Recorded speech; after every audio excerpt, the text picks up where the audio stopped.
Friends welcome back to our channel wealthy ലൈഫിൻ്റെ ഈ വീഡിയോയിൽ നമ്മൾ വരുന്ന ആഴ്ച 21 ജൂലൈ 2020 മുതൽ 25 ജൂലൈ 2020 വരെ ഏതൊക്കെ ദിവസങ്ങളിൽ ഏതൊക്കെ സ്റ്റോക്കുകളിലാണ് നമ്മൾ ഫോക്കസ് ചെയ്യണം എന്നതിനെക്കുറിച്ചാണ് ഡിസ്കസ് ചെയ്യുന്നത്. ഓരോ കറസ്പോണ്ടിങ് ഡേറ്റിനും എഗനിസ്റ്റായി ആ കമ്പനിയിൽ ഒരു മേജർ ഇവൻ്റ് ഉണ്ടായിരിക്കുന്നതാണ്. ഒന്നുകിൽ ആ കമ്പനിയുടെ ആനുവൽ ജനറൽ മീറ്റിങ്ങിൻ്റെ ഡേറ്റ് ആവാം, അതല്ലെങ്കിൽ കമ്പനിയുടെ ബോർഡ് ഓഫ് ഡയറക്ടേഴ്സ് മീറ്റിംഗ് ആവാം, അതല്ലെങ്കിൽ കമ്പനിയുടെ Q1 റിസൾട്ട് പബ്ലിഷ് ചെയ്യുന്നതാവാം, അതുമല്ലെങ്കിൽ ആ പർട്ടിക്കുലർ സ്റ്റോക്ക് പർച്ചേസ് ചെയ്യേണ്ട ലാസ്റ്റ് ഡേറ്റ് ആവാം ഫോർ ഗെറ്റിംഗ് ഡിവിഡൻഡ്. ഓരോ സ്റ്റോക്കിനും കറസ്പോണ്ടൻ്റായ ഡേറ്റുകളിൽ നമുക്ക് ആ സ്റ്റോക്കിൽ ഒരു ഗുഡ് മൊമെൻറ്റം പ്രതീക്ഷിക്കാം. അതോടൊപ്പം തന്നെ ഈ സ്റ്റോക്കുകളെല്ലാം ഇനി വരുന്ന ആഴ്ച, അതായത് 21 ജൂലൈ 2020 മുതൽ 25 ജൂലൈ 2020 വരെ സ്റ്റോക്ക് മാർക്കറ്റ് ന്യൂസുകളിൽ നിറഞ്ഞു നിൽക്കുന്ന സ്റ്റോക്കും ആയിരിക്കും. ഇനി മാർക്കറ്റ് അപ്ഡേഷനും റെഗുലർ ഫോളോ അപ്പിനും വേണ്ടി ഇതുവരെ നിങ്ങൾ എൻ്റെ ചാനൽ സബ്സ്ക്രൈബ് ചെയ്തില്ലെങ്കിൽ ദയവായി സബ്സ്ക്രൈബ് ചെയ്യുക. 21 ജൂലൈ 2020 ഫോക്കസ് ചെയ്യേണ്ട കമ്പനികളുടെ ലിസ്റ്റ് നോക്കാം. അതിലൊന്നാമത്തെ കമ്പനിയാണ് ഹിന്ദുസ്ഥാൻ യൂണിയൻ ലിവർ ലിമിറ്റഡ്. നമുക്കറിയാം, COVID-19 പാൻഡമിക് സിറ്റുവേഷനിൽ വളരെ നന്നായി പെർഫോം ചെയ്ത ഒരു സെക്ടറാണ് FMCG സെക്ടർ. അതുകൂടാതെ തന്നെ FMCG സെക്ടറിലെ മറ്റൊരു സ്റ്റോക്കായ ബ്രിട്ടാനിയയുടെ Q1 റിസൾട്ട് വന്നു കഴിഞ്ഞു. ബ്രിട്ടാനിയയുടെ Q1 റിസൾട്ട് വളരെ പോസിറ്റീവായൊരു റിസൾട്ടാണ് ബ്രിട്ടാനിയ പ്രൊജക്റ്റ് ചെയ്തത്. അതോടൊപ്പം അതിൻ്റെ സ്റ്റോക്ക് പ്രൈസിൽ ഉണ്ടായ ഹൈക്കും നമ്മൾ കണ്ടു കഴിഞ്ഞതാണ്. ഹിന്ദുസ്ഥാൻ യൂണിയൻ ലിവർ ലിമിറ്റഡിലും ഇതേ കണക്കൊരു പോസിറ്റീവ് റിസൾട്ടാണ് നമ്മൾ പ്രതീക്ഷിക്കുന്നത്. കൂടാതെ ഈ സ്റ്റോക്ക് 21 ജൂലൈ 2020 അതിൻ്റെ സ്പെഷ്യൽ ഇൻട്രീം ഡിവിഡൻറ്റും ഡിക്ലെയർ ചെയ്യുന്നതാണ്. ഒരു വർഷത്തിൽ 2 പ്രാവശ്യം ഡിവിഡൻറ്റ് നൽകുന്ന കമ്പനിയാണ് ഹിന്ദുസ്ഥാൻ യൂണിയൻ ലിവർ ലിമിറ്റഡ്. നമുക്ക് നോക്കിയാൽ കൺസിക്യൂട്ടീവായിട്ട് കഴിഞ്ഞ 5 വർഷം 2 പ്രാവശ്യം, ഒരു വർഷത്തിൽ 2 പ്രാവശ്യം വെച്ച് ഡിവിഡൻറ്റ് നൽകുന്ന കമ്പനിയാണ്. മാർച്ചിൽ ഈ കമ്പനി അതിൻ്റെ ഡിവിഡൻറ്റ് 25 rupees പെർ ഷെയർ ആയിരുന്നു നൽകിയത്. നമുക്കറിയാം, സ്റ്റോക്ക് മാർക്കറ്റിൽ ഒരുപാട് പേർ ഡിവിഡൻറ്റിന് വേണ്ടിയും ഷോർട്ട് പൊസിഷനിങ് ചെയ്യാറുണ്ട്. അതുകൊണ്ട് ഈ സ്റ്റോക്കിൻ്റെ പ്രൈസിൽ ഒരു ബിഗ് വേരിയേഷൻ നമുക്ക് പ്രതീക്ഷിക്കാം. രണ്ടാമത്തെ സ്റ്റോക്കാണ് ബജാജ് ഫിനാൻസ് ലിമിറ്റഡ്. NBFC സെക്ടറിലെ നമ്പർ 1 സ്റ്റോക്കാണ് Bajaj finance limited. Non banking financial ഇൻസ്റ്റിറ്റ്യൂഷനിൽ RBIയുടെ മൊറട്ടോറിയവും പ്രൊവിഷനിങ്ങും എങ്ങനെ ബാധിക്കും എന്ന് നമ്മൾക്ക് ബജാജ് ഫിനാൻസ് ലിമിറ്റഡിൻ്റെ റിസൾട്ട് വരുമ്പോൾ, Q1 റിസൾട്ട് വരുമ്പോൾ മനസ്സിലാകുന്നതാണ്. കൂടാതെ കമ്പനിയുടെ Q1 റിസൾട്ട് വരുന്നതിന് മുമ്പ് തന്നെ കമ്പനി അതിൻ്റെ Q1 റിസൾട്ടിൻ്റെ ഒരു ട്രെയിലർ പുറത്തിറക്കിയിരുന്നു. ആ ട്രെയിലറിൽ നിന്നും കിട്ടിയ കുറച്ച് ഇൻഫർമേഷൻസാണ് ഞാൻ നിങ്ങളുമായി ഷെയർ ചെയ്യുന്നത്. അതിൽ ഒന്നാമത്തെ ഇൻഫർമേഷൻ ഇതായിരുന്നു: ഫിനാൻഷ്യൽ ഇയർ 2020 Q1 കമ്പനി ഏകദേശം 73 lakhs ന്യൂ ലോൺ സാങ്ഷൻ ആക്കിയിരുന്നു. പക്ഷേ ഫിനാൻഷ്യൽ ഇയർ 2021 Q1 കമ്പനിക്ക് 17 lakh ലോൺസ് മാത്രമേ സാങ്ഷൻ ആക്കാൻ കഴിഞ്ഞുള്ളൂ. അതായത് കമ്പനിയുടെ മെയിൻ ബിസിനസ്സിൽ ഒരു ഡിക്ലൈൻ നമുക്ക് കാണാൻ കഴിയും. അത് ഈ നോൺ ബാങ്കിങ് ഫിനാൻഷ്യൽ ഇൻസ്റ്റിറ്റ്യൂഷൻസ് കമ്പനികൾ ബാങ്കുകൾക്ക് പാരലായി കസ്റ്റമേഴ്സിന് ലോൺ കൊടുക്കുകയും അതിൽ നിന്നും കിട്ടുന്ന ഇൻട്രസ്റ്റ് വഴിയാണ് റൺ ആവുന്നത്. അതായത് കമ്പനിയുടെ മെയിൻ പെർഫോമൻസിനെ ബാധിക്കുന്ന രീതിയിലുള്ള ഒരു ഡിക്ലൈനേഷൻ നമുക്ക് കാണാൻ കഴിയും. പക്ഷേ അതിനെ കവർ ചെയ്യുന്ന വേറൊരു പോസിറ്റീവ് വസ്തുത കമ്പനിയുടെ അസറ്റ് അണ്ടർ മാനേജ്മെൻ്റ് ആണ്. കമ്പനിയുടെ അസറ്റ് അണ്ടർ മാനേജ്മെൻറ്റ് 2019 ജൂൺ ക്വാർട്ടറിൽ 1.29 lakhs ആയിരുന്നു. അത് ഇൻക്രീസ് ചെയ്ത് 1.38 lakhs ആയിട്ടുണ്ട്. അതായത് ടോട്ടൽ എമൗണ്ട് അല്ലെങ്കിൽ ടോട്ടൽ ഫണ്ട് കമ്പനി ഹാൻഡിൽ ചെയ്യുന്നതിനകത്ത് ഒരു ഇൻക്രിമെൻറ്റ് വന്നിട്ടുണ്ട്. മൂന്നാമത്തെ സ്റ്റോക്ക് HDFC ലൈഫ് ഇൻഷുറൻസ് കമ്പനിയാണ്. നമുക്കറിയാം, 30 ജൂലൈ 2020 മുതൽ ഈ കമ്പനി നിഫ്റ്റി 50യുടെ ഭാഗമാവുകയാണ്. ഇതിനെ സംബന്ധിച്ചിടത്തോളം ന്യൂസ് വളരെ മുൻപേ വന്നിരുന്നു. അത് ന്യൂസ് വന്നതിന് ശേഷം സ്റ്റോക്കിലുണ്ടായ പ്രൈസ് ഹൈക്കും നമ്മൾ കണ്ടു കഴിഞ്ഞതാണ്. പക്ഷേ ഒഫീഷ്യലി 30 ജൂലൈ 2020 മുതലാണ് ഈ സ്റ്റോക്ക് നിഫ്റ്റി 50യുടെ ഭാഗമാകുന്നത്. ഇത് വേദാന്ത എന്ന കമ്പനിയെയാണ് റീപ്ലേസ് ചെയ്യുന്നത്. ഇനി HDFC ലൈഫ് ഇൻഷുറൻസ് വളരെ ഒരു പ്രോമിസിങ് കമ്പനിയാണ്. കൂടാതെ COVID-19 പാൻഡമിക് കണ്ടീഷനിൽ വളരെയേറെ ബിസിനസ് ഇംപ്രൂവ് ആയ ഒരു സെക്ടറാണ് ലൈഫ് ഇൻഷുറൻസ് കമ്പനികളുടെ sector. HDFC life insurance company ആയാലും SBI ലൈഫ് ഇൻഷുറൻസ് കമ്പനി ആയാലും അതിൻ്റെ ബിസിനസ്സിൽ ഒരു ഇൻക്രിമെൻറ്റ്സ് ഉണ്ടായിട്ടുണ്ട്. HDFC ലൈഫ് ഇൻഷുറൻസ് കമ്പനിയോടൊപ്പം കൂടി Q1 റിസൾട്ട്സ് 21 ജൂലൈ 2020 വരുന്ന മറ്റൊരു കമ്പനിയാണ് SBI life insurance company. 21 July 2020 Q1 result വരുന്ന മറ്റൊരു പ്രമുഖ ബാങ്കാണ് ആക്സിസ് ബാങ്ക്. ആൾറെഡി നമ്മൾ 3 ബാങ്കുകളുടെ Q1 റിസൾട്ട് കണ്ടു കഴിഞ്ഞു. HDFC bank, federal bank, Bandhan bank. ഇതിൽ HDFC ബാങ്കിൻ്റെയും ഫെഡറൽ ബാങ്കിൻ്റെയും Q1 റിസൾട്ട് വളരെ പോസിറ്റീവ് റിസൾട്ടായിരുന്നു. ബന്ധൻ ബാങ്കിൻ്റെ ഈ റിസൾട്ടിൽ ഒരു നെഗറ്റീവ് ഇമ്പാക്റ്റ് ഉണ്ടായി. അതിനുള്ള പ്രധാന കാരണം ബന്ധൻ ബാങ്കിൻ്റെ പ്രൊവിഷനിങ് ആണ്. അത് ആൾറെഡി എല്ലാവരും എക്സ്പെക്റ്റ് ചെയ്തതുമാണ്. കാരണം ബന്ധൻ ബാങ്കിൻ്റെ ബിസിനസ് മോഡലിംഗ് സ്മോൾ സ്കെയിൽ ഇൻഡസ്ട്രീസിന് മണി ലെൻഡിങ് ബേസുള്ള ബിസിനസ് മോഡലാണ് ബന്ധൻ ബാങ്കിൻ്റേത്. ഗവൺമെൻറ് മൊറട്ടോറിയവും COVID-19ൻ്റെ എഫക്റ്റും കാരണം സ്മോൾ സ്കെയിൽ ഇൻഡസ്ട്രീസ് കഴിഞ്ഞ 2 മാസമായി ഡിഗ്രേഡഡ് പെർഫോമൻസിലാണ്. അതിൻ്റെ എഫക്റ്റ് ബന്ധൻ ബാങ്കിൻ്റെ പ്രൊവിഷനിങ്ങിൽ നമുക്ക് കാണാൻ കഴിയുകയും ചെയ്തു. പക്ഷേ ബാക്കി 2 ബാങ്കുകളുടെയും വളരെ പോസിറ്റീവായ എഫക്റ്റാണ്. സെക്ടർ ലീഡറും ഏറ്റവും വലിയ പ്രൈവറ്റ് ബാങ്കുമായ HDFC ബാങ്കിൻ്റെ Q1 റിസൾട്ട് നമ്മൾ അനാലിസിസ് ചെയ്തതാണ്. അതിൻ്റെ ലിങ്ക് ഞാൻ ഡിസ്ക്രിപ്ഷൻ ബോക്സിൽ കൊടുത്തിട്ടുമുണ്ട്. സെക്ടർ ലീഡറിൻ്റെ റിസൾട്ട് വളരെ പോസിറ്റീവ് പെർഫോം ആയതുകൊണ്ട് നമുക്ക് ആക്സിസ് ബാങ്കിൽ നിന്നും ഒരു പോസിറ്റീവ് റിസൾട്ട് തന്നെ പ്രതീക്ഷിക്കാവുന്നതാണ്. ഇനി അടുത്ത സ്റ്റോക്ക് ബജാജ് ഫിൻസർവ് ലിമിറ്റഡ് ആണ്. ബജാജ് ഫിനാൻസിൻ്റെ പേരൻറ്റ് കമ്പനിയാണ് ബജാജ് ഫിൻസർവ് ലിമിറ്റഡ്. ബജാജ് ഫിനാൻസിൻ്റെ Q1 റിസൾട്ട് പോസിറ്റീവ് ആയാൽ ബജാജ് ഫിൻസർവിൻ്റെയും റിസൾട്ട് ഒബിയസ്ലി പോസിറ്റീവ് ആവും. കാരണം നമ്മൾ സ്റ്റോക്ക് മാർക്കറ്റിൽ കണ്ടതാണ്, ബജാജ് ഫിനാൻസും ബജാജ് ഫിൻസർവും പാരലലായിട്ടാണ് സ്റ്റോക്ക് മാർക്കറ്റിൽ മൂവ് ചെയ്യുന്നത്.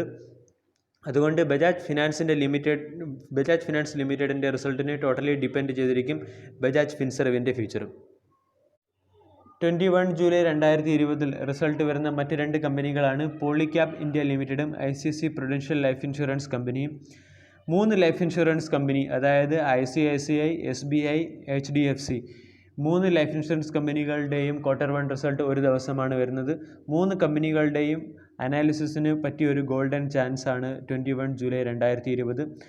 ഞാൻ നേരത്തെ പറഞ്ഞ കണക്ക് തന്നെ ലൈഫ് ഇൻഷുറൻസ് കമ്പനികളുടെ ഒരു ബിസിനസ്സിൽ ഗ്രോത്ത് ഉണ്ടായിട്ടുണ്ട്.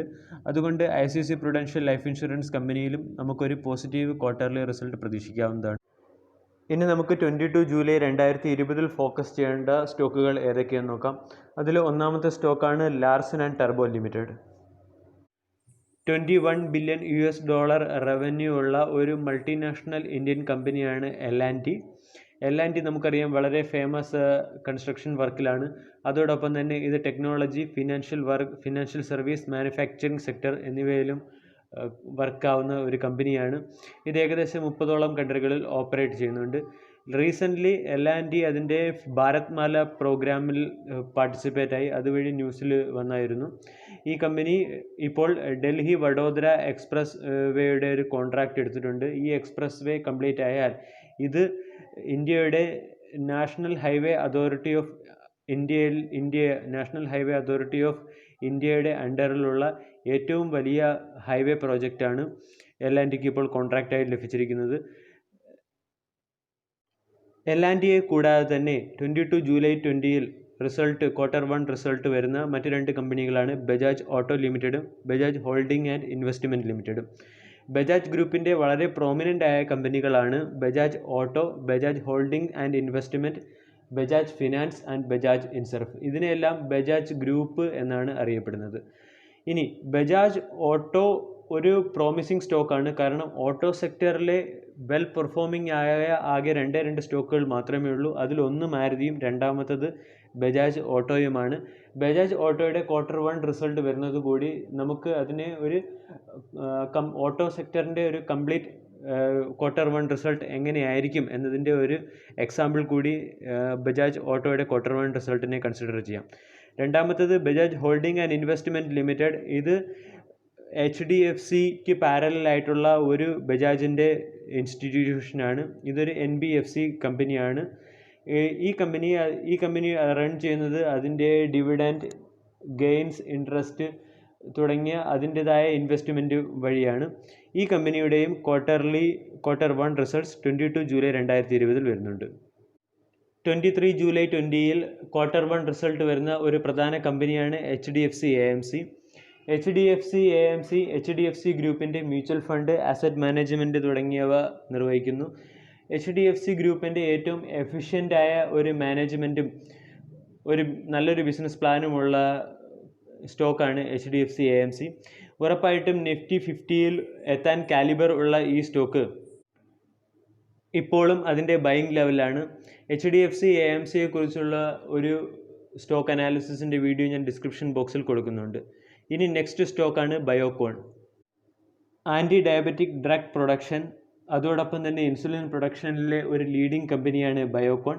കൂടാതെ ഈ സ്റ്റോക്ക് റീസെൻ്റായിട്ട് ന്യൂസിൽ അപ്പിയർ ചെയ്തായിരുന്നു. അത് COVID-19 യൂസ് ചെയ്യാവുന്ന, COVID-19 രോഗത്തിൻ്റെ ട്രീറ്റ്മെൻറ്റിൽ യൂസ് ചെയ്യാവുന്ന ഒരു വാക്സിനുമായി ന്യൂസിലെത്തിയായിരുന്നു. DCGI drugs controller general of India ആ വാക്സിൻ അപ്രൂവൽ കൊടുത്തു.